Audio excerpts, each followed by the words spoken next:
A COVID-19 testing center with sites across the country and right here in Metro Detroit is shutting down temporarily after a host of complaints. The news comes as this fourth surge in COVID cases has driven up the demand for testing. 7 Action News anchor Alicia Smith went and checked out the site for herself. It's called the Center for COVID Control, which will be standing down for a week for staff training and education. I first heard about the CCC earlier this week and decided to take a closer look. The Better Business Bureau has been looking into a COVID testing company with pop-up sites around the U.S. The Center for COVID Control is showing up as tents in formerly vacant retail spaces.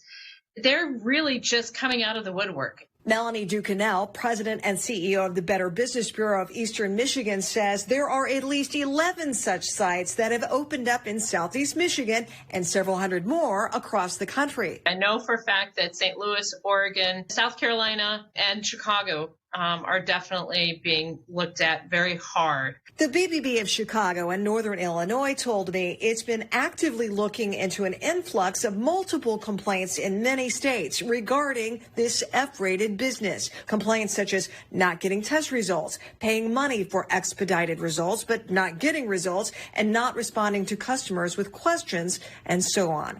So I decided to check out one of the locations near 5 Mile and Merriman in Livonia. It is 9 o'clock on the dot. This location is supposed to be open. Center for COVID Control. Doors still locked. Temporary. Should be temporarily. That's spelled wrong. Closed.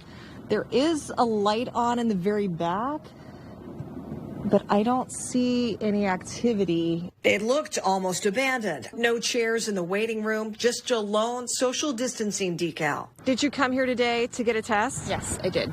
Have you been here before? I have, twice. Julie Adams says she had a decent experience both times she'd been there, recalling only one person behind the counter who pointed her to a QR code. You would put in your information, upload your license, and then they would have you self-administer the test. You'd get the results in 10 minutes. How long has the testing site been here? It's been approximately a month since they kind of moved in. It was kind of sketchy all along. Monica Ingalls owns Sorella's Custom Cakes next door. We just came in one morning and there were people standing outside, I'm not joking, in bathrobes.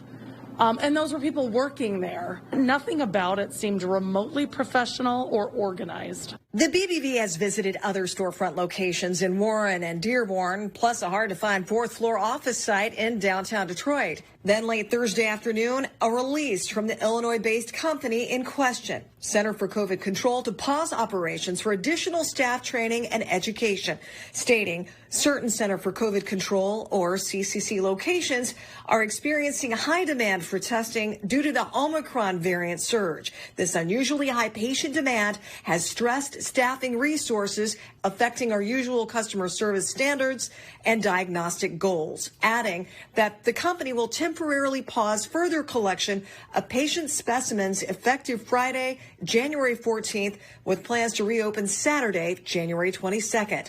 The founder and CEO stating in part, "We've made this difficult decision to temporarily pause all operations until we are confident that all collection sites are meeting our high standards for quality." The CEO went on to explain that a key contributing factor to CCC's present challenges is the rapid spread of the Omicron variant within their own ranks and the number of COVID tests increasing from about 8,000 a day nationwide to about 80,000 a day. But he did apologize for recent customer inconveniences and a loss of confidence, explaining that the employee training and management enhancements are intended to refocus the staff.